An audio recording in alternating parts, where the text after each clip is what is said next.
Bismillahirrahmanirrahim. Assalamualaikum warahmatullahi wabarakatuh. A'udzu billahi minasyaitonir rajim. Bismillahirrahmanirrahim. A antum asaddu khalqan amis sama? Apakah kalian lebih sulit, lebih berat penciptaannya atau penciptaan langit? Ini semua ayat namanya ayat kauniyah, ayat kosmos. Allah menggugah untuk memperhatikan alam ciptaannya. Alam ciptaan Allah itu tanda kekuasaan Allah, tanda keagungan Allah, dan tanda adanya Allah. Coba lihat langit. Apa kata Allah dalam surah Al-Mulk? Walladzi khalaqa sab'a samawatin tibaqa ma tara fi khalqir rahmani min tafawud farji'il basara hal tara min futur summarji'il basara karrataini yanqalib ilaikal basaru khasi'aw wa huwa hasir. Alhamdulillah. Enak ngaji di blog surah Al-Mulk, nyambung. Ya, karena surah Al-Mulk ini termasuk surah yang rutin dibaca. Kita baca surah Al-Mulk malam, ya. Itu fadilahnya, semua Quran itu bagus. Tapi ada satu sisi fadilah khusus untuk surah-surah tertentu. Sebagaimana riwayat Nabi, siapa orang yang baca surah Al-Mulk atau surah apa? Surah Tabarok, maka diawali dengan Tabarakalladzi biyadihil mulku. Itu fadilahnya yang membaca surah Al-Mulk malam hari, Allah jauhkan dari siksa kubur. Amin ya rabbal alamin. Surah Al-Mulk. Allah ciptakan alam semesta ini, itu tanda adanya Allah, tanda kekuasaan Allah, dan tanda adanya keagungan Allah. Langit tadi, a antum asaddu khalqan amis sama? Mana yang lebih hebat, penciptaan langit apa penciptaan kita sebagai manusia? Allah nanti kuasa menghidupkan orang yang sudah mati, dan masih banyak orang yang ingkar bahwa adanya hari berbangkit nanti. Makanya Allah suruh pikir tuh, lihat langit. Walladzi khalaqa sab'a samawatin tibaqa. Dia menciptakan langit, 7 lapis langit, 7 lapis, 7 lapis langit. Masya Allah. Itu 7 lapis langit. Satu langit dengan langit berikutnya itu perjalanan khamsimi'ati amin, perjalanan 500 tahun. Nggak ada kapal sekarang, pesawat sekarang yang mampu menembus itu. Baru 1 lapis saja belum mampu. Ada 7 lapis langit. Jadi alam ini terlalu amat sangat luas alam ini. Masya Allah. Allah suruh kita itu membaca ayat Quran yang tersurat, dan juga menyuruh membaca ayat Allah yang tersirat namanya. Ya. Dalam surah Al-Ghasyiyah Allah suruh kita 4 tuh, memperhatikan 4. Ya. Dalam surah Al-Ghasyiyah, afala yanzuruna ilal ibili wa ilas samai kaifa wa ilal jibali kaifa wa ilal ardi kaifa sutihat. Disuruh memperhatikan itu, bagaimana onta diciptakan. Jamaah pernah lihat onta enggak? Langsung, maksud saya langsung gitu. Taman safari ya boleh, paling dekat di kebun Ragunan boleh lihat onta. Tapi asli onta itu adanya di padang pasir. Onta enggak minum berbulan-bulan, diterik matahari, panas matahari, itu onta sanggup hidup walaupun berbulan-bulan. Setelah diselidiki, diteliti oleh ilmuwan, di onta itu ada organ menyimpan air, dia sangat banyak. Makanya onta tuh kalau minum dia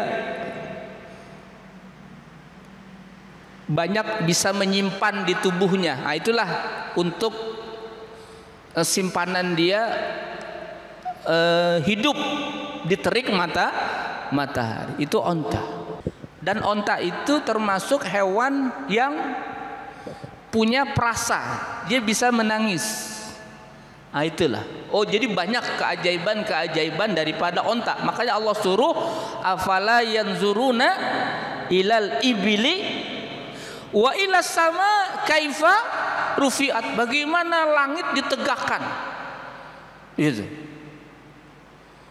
Wa ilal jibali kaifa nusibat. Bagaimana gunung ditancapkan. Itu gunung yang kita lihat itu bukti adanya Allah, bukti kekuasaan Allah yang menghunjam ke dalam bumi lebih besar daripada yang nampak di permukaan.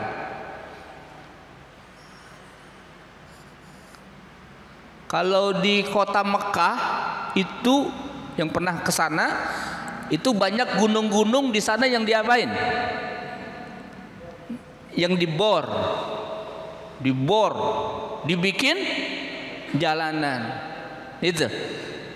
Itu bukan 1 2, ratusan gunung dibor, dibuat jalan. Itu. Makanya kota Mekah itu disebut juga dengan kota 1000 terowongan, karena gunung itu dibobok, dibor, dibuat jalanan. Kalau gunung di Indonesia nggak bisa dibor, karena batunya beda, strukturnya juga beda. Itu gunung, dan gunung itu fungsi dalam Quran autada, kata Allah. Fungsi gunung itu kata Allah dalam Quran autada, itu sebagai pasak. Jadi bumi kita ini kita ini lagi jalan nih, lagi berputar. Ya. Di Saudi sekarang jam berapa di Saudi? Sekarang kita jam 7 malam di Indonesia, di Saudi sekarang 6, 5, 4, 3. Jam 3 siang. 4 jam bedanya. Masya Allah. Nah itu. Wa ilal ardi kaifa sutihat. Dan yang keempat, bagaimana bumi itu dihamparkan. Allah ciptakan bumi, ya, manusia, hewan itu bisa hidup. Allah membuat bumi kita itu datar, ya. Allah bentangkan sehingga ada kehidupan. Tapi sesungguhnya bumi itu adalah bulat, ya. Bumi itu adalah bulat, dan bumi kita ini salah satu planet dari planet-planet yang ada di alam tata surya ini, di tata surya ini. Itu. Dan ada lagi yang lebih besar daripada bumi kita. A antum asaddu khalqan amis sama. Banaha, Allah bangun, ya, Allah dirikan. Banaha, rafa'a samkaha, Allah angkat, Allah tinggikan bangunannya. Rafa'a samkaha fasawwaha, dan Allah sempurnakan. Ini ayat yang pertama, ayat kauniyah, yaitu tentang langit. Antum asyaddu khalqan amis sama. Yang kedua, wa aqtasha lailaha wa akhraja duhaha. Allah jadikan malam gelap seperti sekarang, dan Allah jadikan siang jadi terang. Ini malam ini ayat Allah. Jadi kalau kita lihat malam, ingat siapa? Ingat Allah. Subhanallah, subhanallah. Besok siang, Allah gilirkan siang dan malam. Siapa yang mengatur itu? Allah. Kuasanya Allah. Masya Allah. Kuasanya Allah menggilirkan siang dan malam. Itu. Wa aqtasha lailaha wa akhraja duhaha wal arda ba'da dzalika dahaha.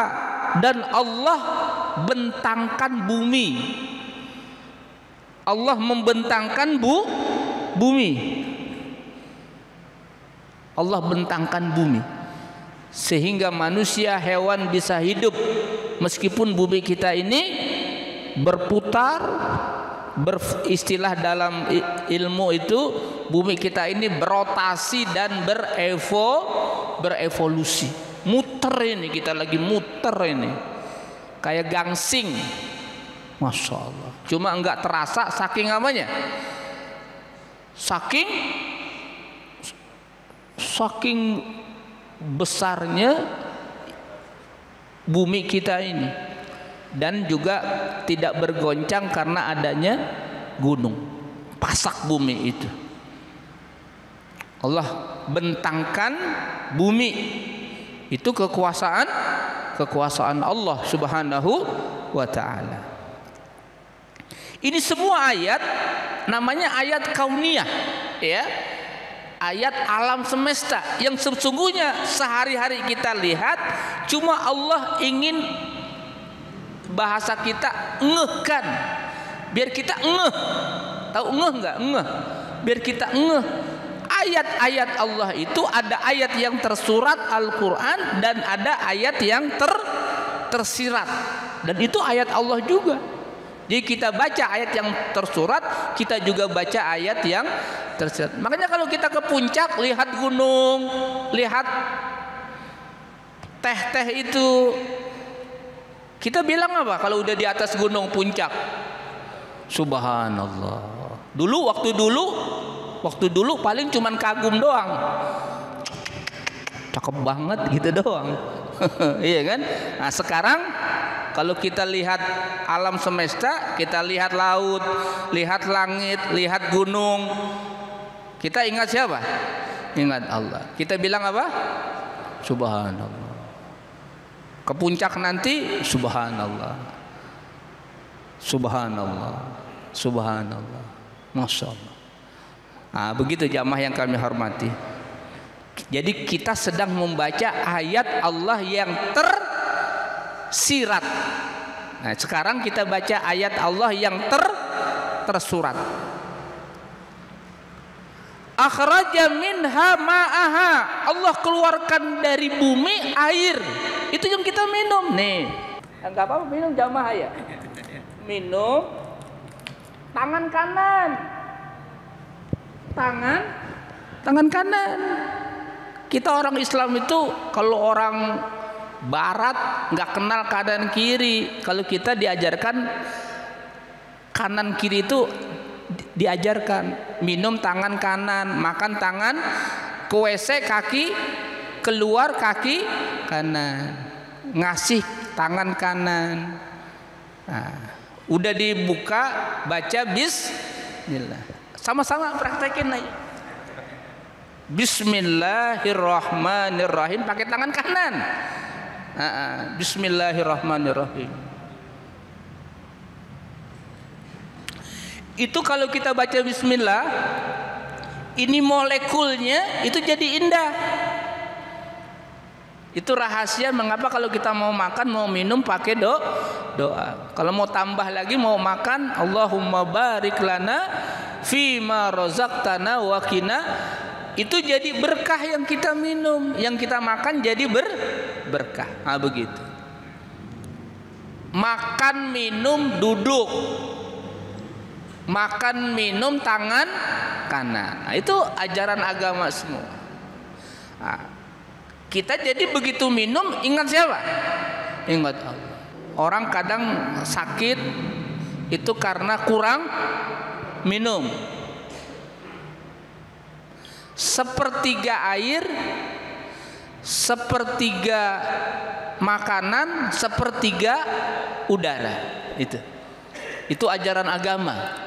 Sadaqallahul azim, wallahu a'lamu bissawab, wa sallallahu ala sayyidina Muhammad wa ala alihi washabihi wasallam, walhamdulillahi rabbil alamin. Kafaratul majlis. Subhanaka Allahumma wa bihamdika asyhadu an la ilaha illa anta astaghfiruka wa atubu ilaik. Wal afu minkum. Assalamualaikum warahmatullahi wabarakatuh.